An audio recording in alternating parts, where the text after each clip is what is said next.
Hello and welcome to another chapter of Royal Secrets by Stephen Barry. Now I've got some quite sad news. We're down to the last two chapters and this is the second last chapter, but it's a really good one. It's got lots of funny little asides in it. You'll really enjoy it. It's chapter 8, Royal Penny Pinching and Finances. And Stephen Barry kicks off the chapter with a funny line. I must say that in all my years of royal service, I did sometimes wonder if the Queen really is the richest woman in the world, or if it's all a myth. And he says that because he says that the Queen and then Prince Charles just never stopped complaining about how poor they were. And they used to act in a very penny pinching manner. And he thinks it was probably because they never saw any bills really. That was always taken care of by their household staff. And they carried very little money actually on them. So he doesn't think they had a really good perception of money, but he does say that the family just never stopped moaning. Prince Charles, for example, could not bear to waste toothpaste. He had a little silver gadget, sterling silver gadget, that had the Prince of Wales feathers on it that he used to use on the end of his Macleans and actually use it to roll up the toothpaste so it uniformly was all used and none was wasted. Well, it could be argued, how much did the sterling silver roll-up thing with his emblem actually cost?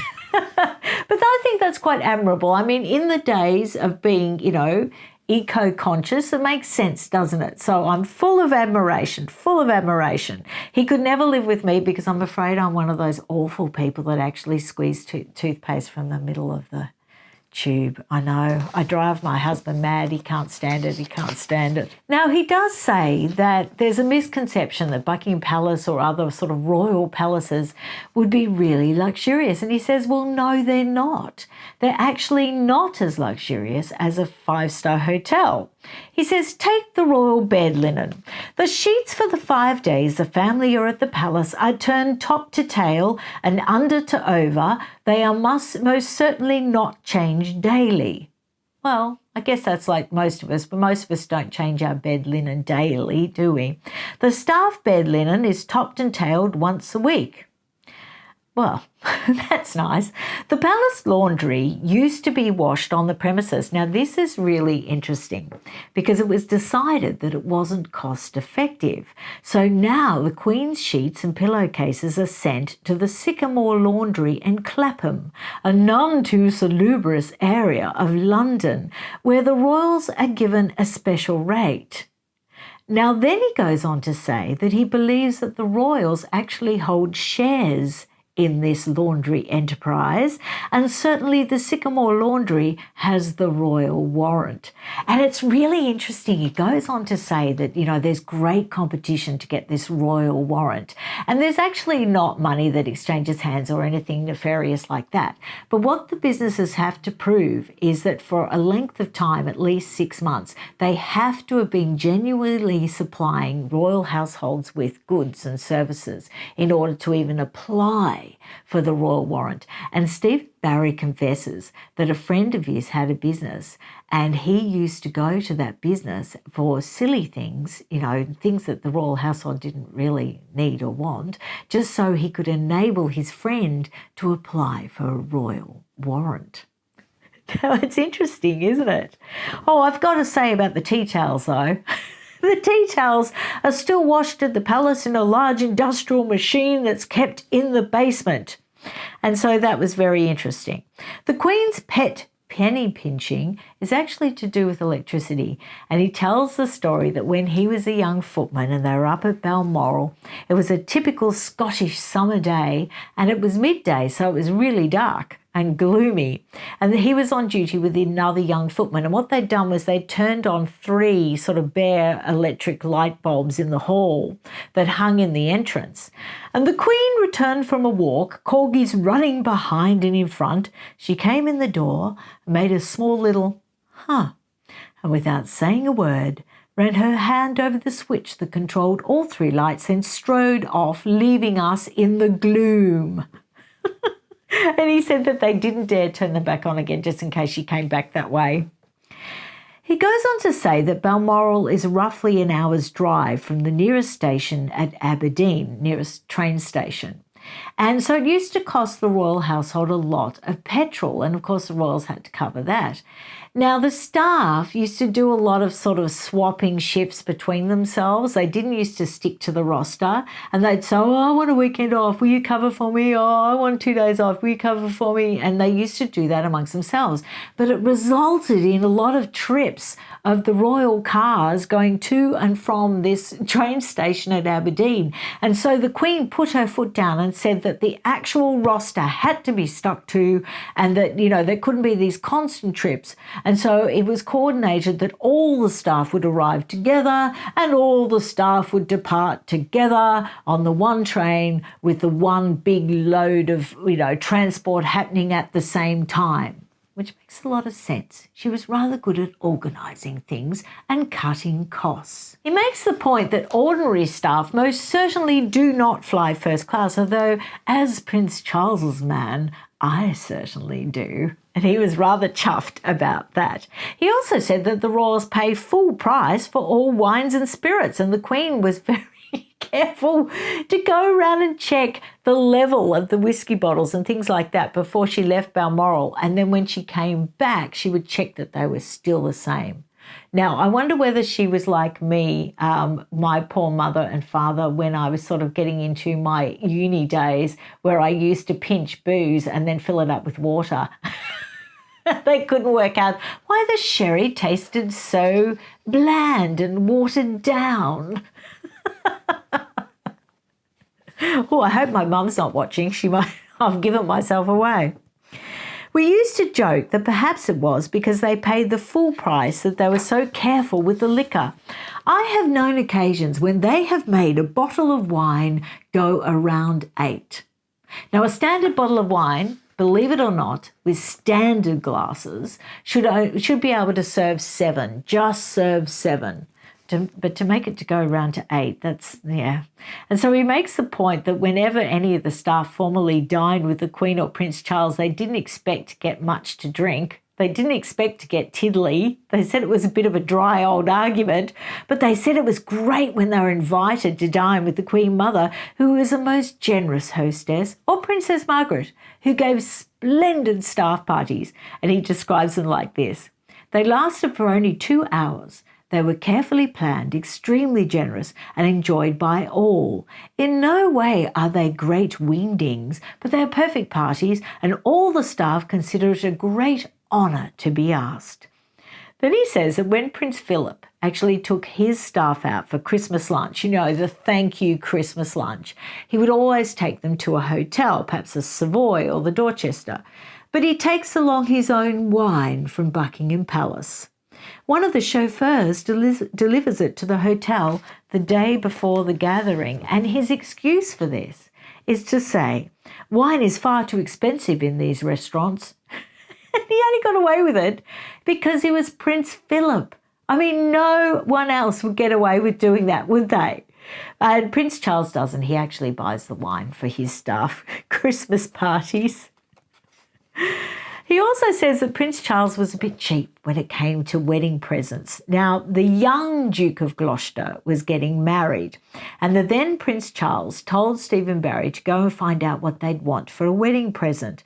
So he checked it out with the young Duke's private secretary, and he came back and said they'd like monogrammed silver table mats, sir. And Prince Charles said, fine. So he ordered them. And when a dozen arrived at the palace plus the bill, the prince absolutely exploded. Christ, he said, what's this? He demanded, shaking the bill at me. The Duke and Duchess of Gloucester's wedding present, sir, I said. You did authorise it.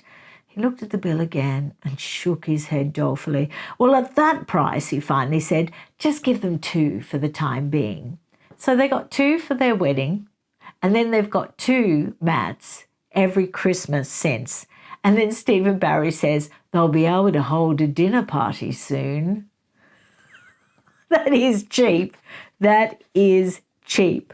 but not quite as cheap as David Hicks, who you know was married to Lady Pamela Hicks, who was Lord Louis Mountbatten's daughter. He used to offer wedding presents like this. He used to, because he was an interior decorator, he used to offer that he would decorate a room for the happy couple, and he offered that to Princess Anne and Captain Mark Phillips, and he also offered it to Prince Charles and Lady Diana Spencer's wedding. But Stephen Barry points out that he doesn't supply the furniture, the carpets, the curtains, or the wallpaper. He supplied nothing. All he supplies as the wedding present is the benefit of his advice. He also goes on to say that there's an enormous reluctance to part with anything. On the second floor of the palace, there are cupboards and cupboards full of clothes dating back years. And the stories that the Queen actually gives her old clothes to charity are not true. He even says that the clothes of King George VI, the Queen's father, are still there. Isn't that extraordinary? I wonder whether the now King Charles III and Queen Camilla have actually managed to do a bit of clearing out. You would hope so. After the Queen's death, maybe that was the point they were waiting for, to actually get rid of some of this stuff. As we were much the same size, I found this really interesting. Stephen Barry was the same size as the then Prince Charles, and so he used to wear Prince Charles's clothes for portrait painters. So obviously Charles would have to sit for the face, you know, and the hands and all that sort of thing, but he used to sit there for the body sort of painting. Isn't that interesting? And the Duke of Edinburgh also had a valet who was exactly his size and would actually go to the tailor for the Duke of Edinburgh, Prince Philip, for fittings because it was exactly his size. So that's very convenient, isn't it? When Queen Victoria actually bought Balmoral, he's going on to say that, you know, the cheapness ran in the family. And Queen Victoria was known to be quite cheap, and she made an awful mistake when she purchased Balmoral for her, you know, love of her life, Prince Albert. She was offered a great deal of the surrounding land, but she chose to lease this to expand the shooting. Now, in the mid-70s, the lease that she'd taken ran out. And at that time, the Laird of Invercold promptly let off the land again, much more profitably, to wealthy Arabs. Now, the Prince and the Duke of Edinburgh didn't mind the fact that the Arabs had this land overly, but what they did object to was the fact that they wouldn't walk anywhere, that they would always have to be taken in cars. Subsequently, the land had roads built all over it, these gravel roads built over it.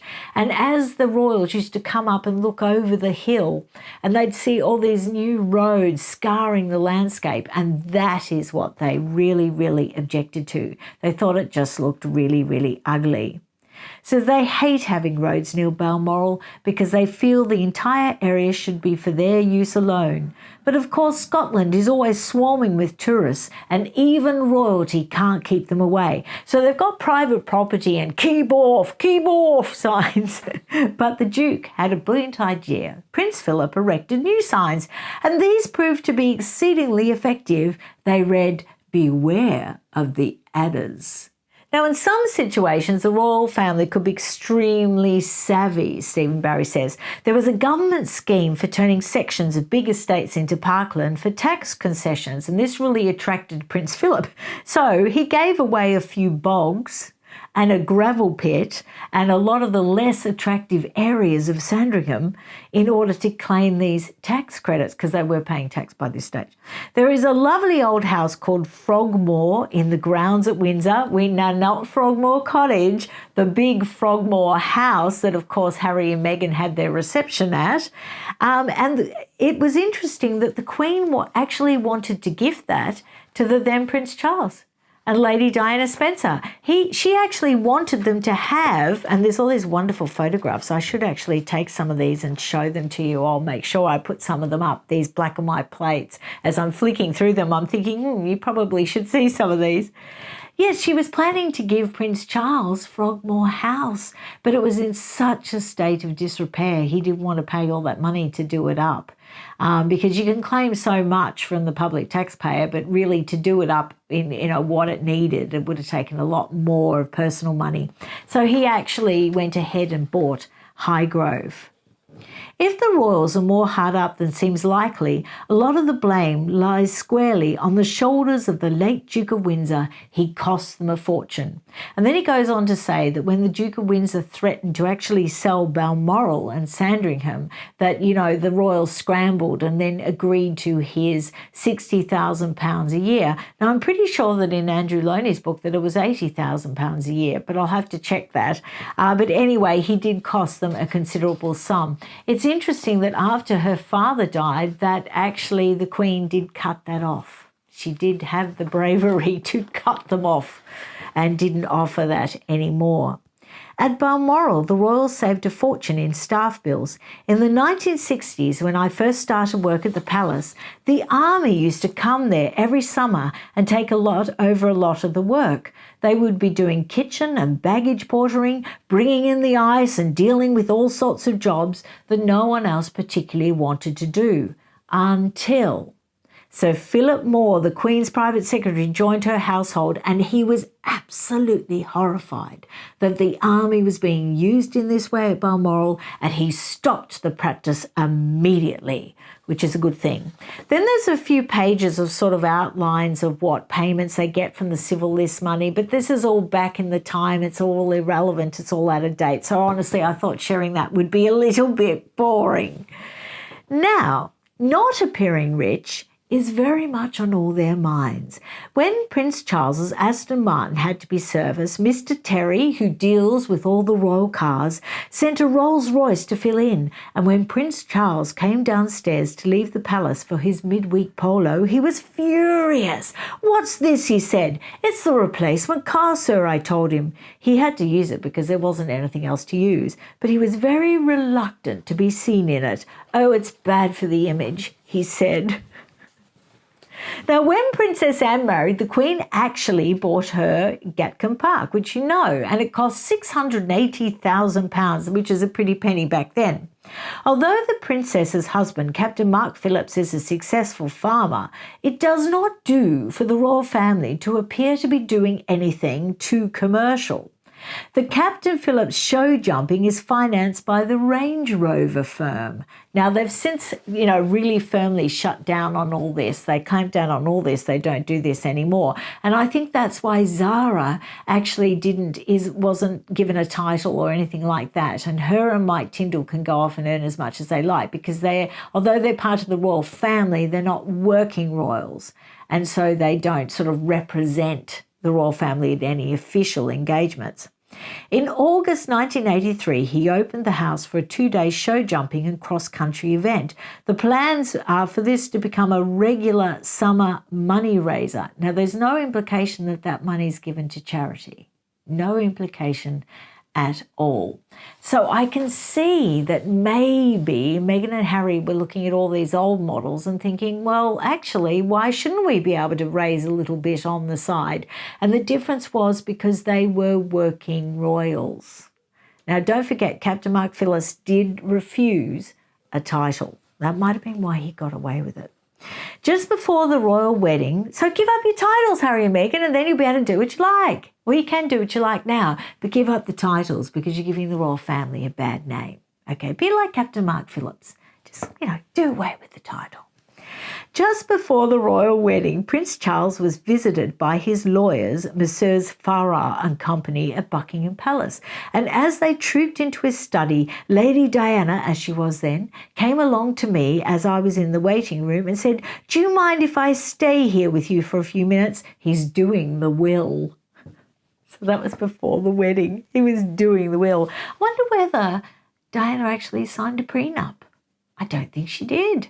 Let me know down below if you think that Diana signed a prenup or if you have any knowledge of that. That would be really, really interesting. Now, one thing that they don't know is that Sandringham is a very well-run estate that produces its own income. Most of the Ribena, a British blackcurrant drink, is made from the black currants grown at Sandringham. Now, that money at this time was ploughed back in to pay for everything at Sandringham. So isn't that interesting? So they were self-sufficient. But that sort of does smack of a commercial enterprise providing Ribena with all the black currants they need. Yes, I think a lot of things changed after this point. Now, he goes on to say a really interesting thing. The most deserving warrant is that given to Harrods, where most of the royal shopping is done. This is where the Queen's Christmas presents come from year after year. They are brought to the palace by Mr. Knight, who owns a gift shop in Surrey and now does all her shopping for her. He also goes on to say that Princess Margaret had a new Mercedes-Benz on permanent loan, and that permanent loan was a way for them to get away with accepting commercial gifts. But for all the time I was in royal service, I never could quite believe their attitude to money. They think the whole subject of money is rather vulgar, certainly new money, and yet they're fascinated by it. Prince Charles was always intrigued by people who'd made a great deal of money by their own efforts. He was fascinated, yet slightly appalled at the same time. The truth is, they don't really understand money in the way we lesser mortals do. Normally, Prince Charles never sees a bill. His office takes care of that. But we know that he saw the bill for the monogrammed silver placemats for the Duke and Duchess of Gloucester. He did see a bill for hay for the polo ponies because it was accidentally sent to his office by mistake. And he took it and looked at it and said, "My God, do you realise that hay is £40 a tonne? There's nothing else for it. I'm going to have to give up polo." But then Stephen Barry points out that he didn't give up polo. He also tells a funny story that he only gives £1 at the church collection plate every Sunday, and it was Stephen Barry's job to actually put out this £1 every Saturday night, ready for him to put in his pocket the next morning. And the Duke of Edinburgh used to harass then Prince Charles about how cheap he was and how he should be putting more in the collection plate. So there was a note one night on his dressing table: "Stephen, from now on, make it £5. Then in a separate paragraph, he'd written "inflation!" On Sunday morning, he picked up the banknote I'd left and turned it over puzzled. "What's this?" he asked. "A £5 note, sir," I said.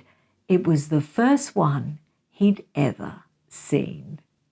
And that is the end of chapter 8, and I will be back next week with chapter 9. I'm actually not going to do it early in the week because I've got a really big interview that I've got to prep for and I've got to record, so I'm going to be very busy early week. But I would definitely share the last chapter of this wonderful book, Royal Secrets, with you sort of late next week, and that will be our final episode. And then you've got to let me know if you want to hear Stephen Barry's other book, Royal Service. It's not quite as juicy and fun as this one. He seems to have loosened up a little bit by the time he got to this one. Royal Service, nearly lost my glasses. Royal Service was actually his first book, so he was much more reserved and proper. So it's not quite as sort of entertaining as this one, but it does give a lot of valuable insights into the Royal Yacht Britannia, and it does give a lot of insights into the then Prince Charles and Lady Diana Spencer's honeymoon aboard that Britannia yacht. So let me know if you'd be interested in that. I'll see you again really soon. Bye. Bye.